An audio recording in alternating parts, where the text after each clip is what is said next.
ఒకవైపు ఇండియా, ఇంకొక వైపు ఇంగ్లాండ్, ఇద్దరు కూడా టైటన్స్ ఆఫ్ ది గేమ్ అనొచ్చు along with Australia. So batting లో మాత్రం చెప్పాలంటే ఎంఎస్కే గారు ఇటువైపు చూస్తే England and India almost level గా సమఉజ్జీలుగా ఉన్నారు. ఏమంటారు?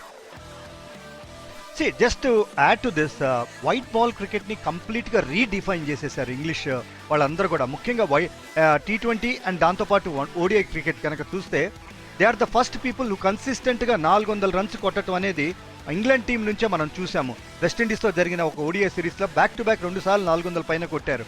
అంటే ఎప్పుడైతే 2015 వరల్డ్ కప్ ఓడిపోయిన తర్వాత వాళ్ళ ఆడే తీరంతా కూడా కంప్లీట్గా మార్చేశారు. కంప్లీట్గా అగ్రెషన్ తీసుకొని రావటం, అక్కడ హోమ్ టర్ఫ్స్లో ముఖ్యంగా గ్రాస్ తీసేసి ఫ్లాట్ వికెట్లు ఇవ్వటం. సో ఫ్లాట్ వికెట్స్లో ఎలా స్కోర్ చేయాలి, ఎందుకంటే వాళ్ళు 2015 దాకా 250 కొడితే చాలే అలాంటి టీము ఈరోజు 400 పైన కొడుతున్నారంటే వాళ్ళు గేమ్ ప్లాన్ క్లియర్గా మార్చారు, వాళ్ళు ఆడే తీరు మార్చారు. కాబట్టి అందుకే వాళ్ళు చాలా చాలా ఇంపార్టెంట్ ఫోర్స్ ప్రస్తుతం వరల్డ్ క్రికెట్లో.